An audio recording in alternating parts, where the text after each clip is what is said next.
حالانکہ بڑی حیران کن بات ہے کہ 295C کی FIR کٹ جائے.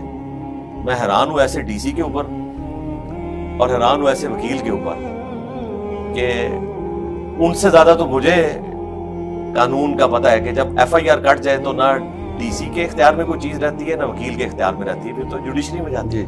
انہوں نے پتہ نہیں کس چیز کے اوپر مان لیا.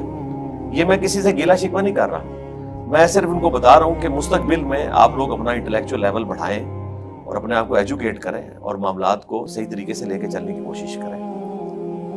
تو اچھا, یعنی ان کے ساتھ یہ دھوکے والا معاملہ کیا, اپنے آپ کو ہی دھوکہ دیا جی دونوں نے. سر 295C اتنا بڑا الزام, اتنا بڑا مقدمہ, اتنا حساس نوعیت کا, تو بنا تحقیق بنا تفتیش یعنی FIR کٹ گئی کیوں؟ ظاہر نہیں کرنی چاہیے, بالکل نہیں کرنی چاہیے. ہم تو دیکھیں کئی سالوں سے کہہ رہے تھے کہ 295C کو انہوں نے اسلام کی بدنامی کا ذریعہ پاکستان میں بنایا ہوا ہے. اگر یہ اس قسم کے واقعات ہوں اس میں جس طرح ہمارا ایک ڈومیننٹ پلیٹ فارم ہے, تو اس کے بعد تو بھائی گن پوائنٹ کے اوپر وہ کہیں گے 295C کو آپ ختم کریں. تو مجھے تو لگتا ہے کہ علماء شاید چاہتے ہیں 295C ختم ہو جائے. اور میں آپ کے کیمرے کی وساطت سے بتا رہا ہوں کہ 295C اگر ملک سے ختم ہوئی نا تو اس کے ذمہ دار صرف علماء ہوں گے جنہوں نے یہ جھوٹے مقدمات لوگوں کے اوپر بنائے ہیں.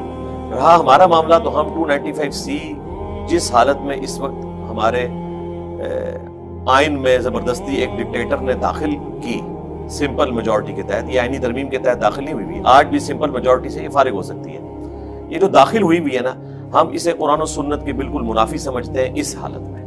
اگر اسے کوئی قرآن و سنت کے قریب بھی لانا تھا انہوں نے اپنی ڈاکٹرن کے تحت, ایٹ لیسٹ اس میں توبہ کی شیک ڈالنی چاہیے تھی, وہ بھی نہیں ہے.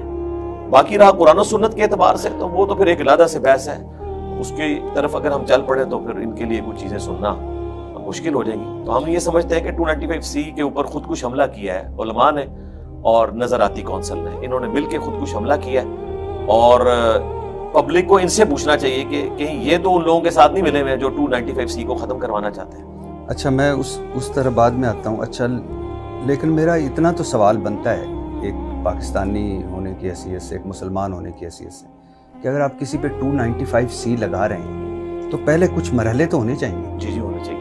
ان مرحلوں سے گزر کر پھر آپ لگائیں. اگر کوئی اتنا بد نصیب ہو سکتا ہے اس ملک میں مسلمان ہوتے ہوئے کہ جو نبی حضرت محمد مصطفیٰ صلی اللہ علیہ وسلم کے حوالے سے میں تو وہم و گمان میں بھی نہیں آ سکتا, اگر آئے تو مرحلے تو ہونے چاہیے تاکہ کسی کو. سر میں نے کئی سال پہلے 4 سٹیپس بتائے تھے, سجیسٹ کیے تھے. کئی سال پہلے اس پہ میری ویڈیو آئی تھی اور کئی دفعہ آ چکی ہے کہ آپ پہلے نمبر کے اوپر جو آپ کے پاس ویڈیو آتی ہے نا, جو بندہ ویڈیو لے کے ہے اسے کہیں جی کلپ نہیں چاہیے,